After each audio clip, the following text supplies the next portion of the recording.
First method, that rotating crystal method. Rotating crystal method. How the experiment is set up. So here, as I showed, it is a monochromatic beam of X-ray. Monochromatic beam of X-rays is incident on a single crystal. Okay, from entrance hole, monochromatic beam of X-ray is incident on the single crystal. The single crystal is kept at a middle. That middle stand is there in your right diagram. You can see. So stand is there, and the stand itself is able to rotate. So that stand specifically it is called as a goniometer. Goniometer. So the word you can see afterwards. So the monochromatic beam of X-ray is incident on a single crystal mounted on a rotating spindle such that one of its crystallographic axes coincide with the axis of rotation. Is out of the three axes, which are the crystallographic axis of the cell, that are x-axis, y-axis, and z-axis, or we can say a-axis, b-axis, and c-axis. So we have to fix that crystal, single crystal, on that goniometer, such that one of the crystal out of the one of the crystallographic plane, it will be matching with the axis of rotation. If this is the axis of rotation, this will be the axis of rotation. So along the same direction, one of the crystals, say if I say C, the C axis should be along the same direction, and remaining two direction will be perpendicular to that. So such that we have to arrange crystal, single crystal on this stand or spindle, which is normally called as goniometer. Okay, and X-ray has to be incident from this end. From this end, X-ray will be incident, and then it will be exposing on this single crystal here. Single crystal is kept here. Okay, diffraction of this X-ray will take place from this single crystal, and then after diffraction, they will be recorded by using the film, that photographic film, which is just pasted on the wall of this cylinder. It's complete cylinder. Inside you will find this X-ray film. So this is black part. It is nothing but X-ray film to record the diffracted beam of the X-ray. Okay, from that crystal. So monochromatic beam of X-ray is incident on a single crystal mounted on a rotating spindle, such that one of its crystallographic axis coincide with the axis of rotation, which is kept perpendicular to the direction of incident beam. Out of the three axes, X, Y, Z, or A, B, C, you have to keep any one of the axes should be matching with the axis of rotation. So say C axis is matching with axis of rotation here, say. Okay, so then remaining axis will be there, say A, or this can be a B. So such kind you have to fix the single crystal. The single crystal is having dimension of say 1 mm. 1 means normally it's not of the angstrom unit size. Single crystal means number of unit cell will be there within. So a single crystal having dimension of 1 mm is a position at the center of the cylindrical holder, concentric with the rotating spindle. Okay, such means we have to match the one of the axis with the axis of the rotating spindle. So this is held at the middle of the cylindrical holder. Now the photographic film is attached at the inner circular surface of the cylinder. This part, this black part you are seeing, this black part, this is nothing but the photographic film. For what purpose you are using photographic film here? Yes, it is for when the X-rays get diffracted from the particular crystal. So after diffraction, they will be going in a different direction.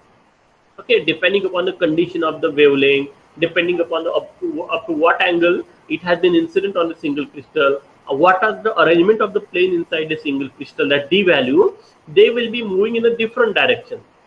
Maybe upper direction of the crystal or lower direction of the crystal. So this photographic film is attached at the inner circular surface of the cylinder to record this diffraction of the X-rays. So this figure shows the experimental arrangement for the rotating crystal method here.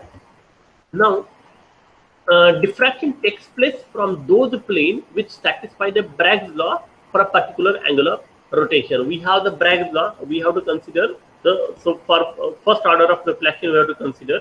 So we have the Bragg's law is equal to say 2d sine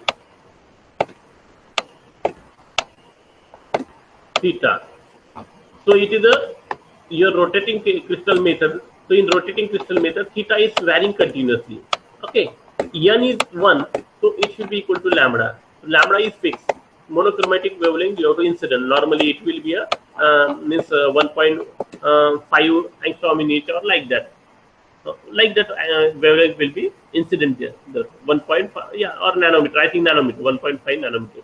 So diffraction takes place from those planes which satisfy the Bragg's law for a particular angle of rotation. Diffraction takes place from those planes which satisfy the Bragg's law for a particular angle of rotation. Particular means plane indicated by d. So depending upon the d value, so d is shown by the HKL plane. So depending upon this value of the HKL, the d will be selected, whichever the plane will come in the path of the X-ray. So depending upon the condition of the lambda and theta, this law will be satisfied. This equation will be satisfied, and once this equation is satisfied, there will be a diffraction. Diffraction will be done there, and then once the diffraction is done, what happens? The plane parallel to the axis of the rotation diffract the incident rays in the horizontal plane. Means those plane, say we are keeping say C plane, C axis, which is parallel to the axis of rotation. This is C axis.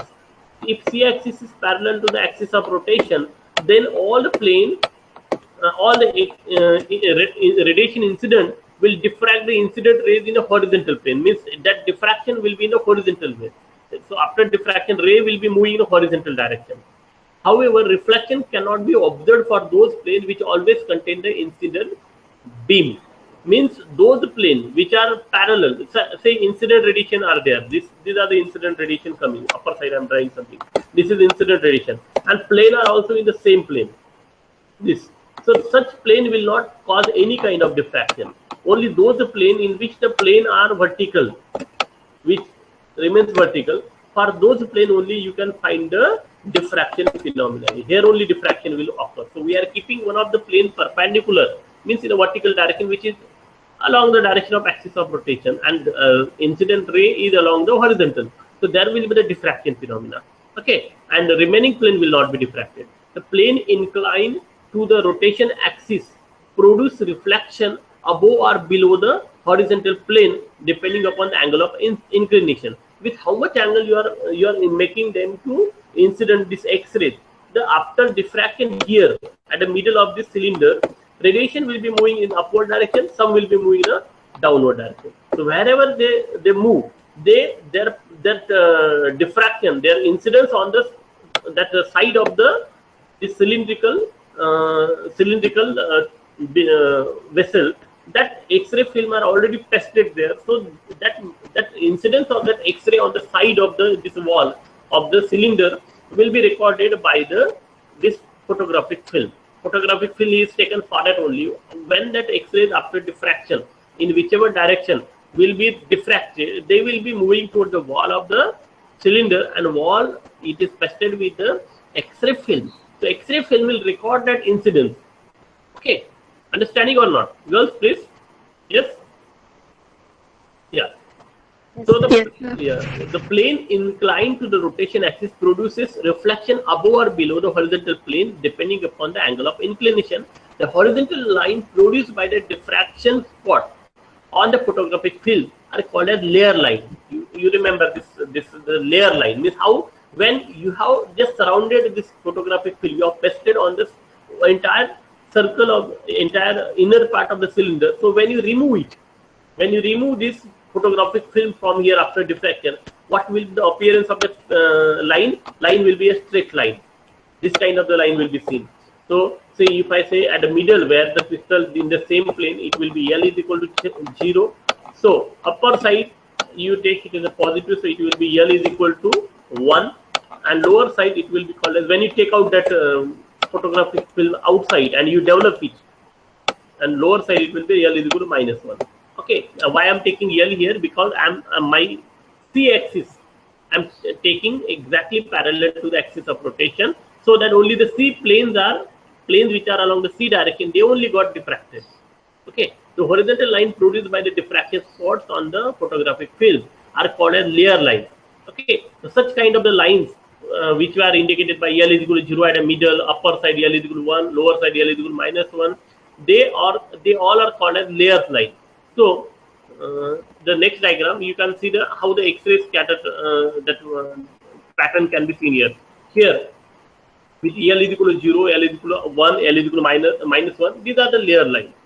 If a crystal is positioned such that its C-axis, now already we have considered, crystal is we are positioning crystal with the axis C-axis of the crystal, single crystal coinciding with the axis of rotation. Then all the plane with the Miller indices of the type HK0 will produce the central layer line. See here, as I have L axis or third axis, say C axis is parallel to the axis of rotation.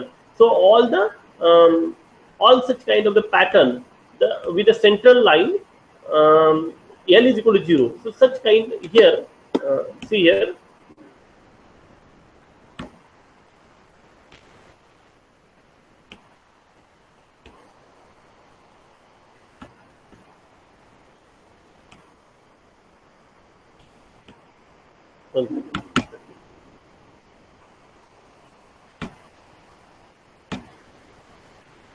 Yeah.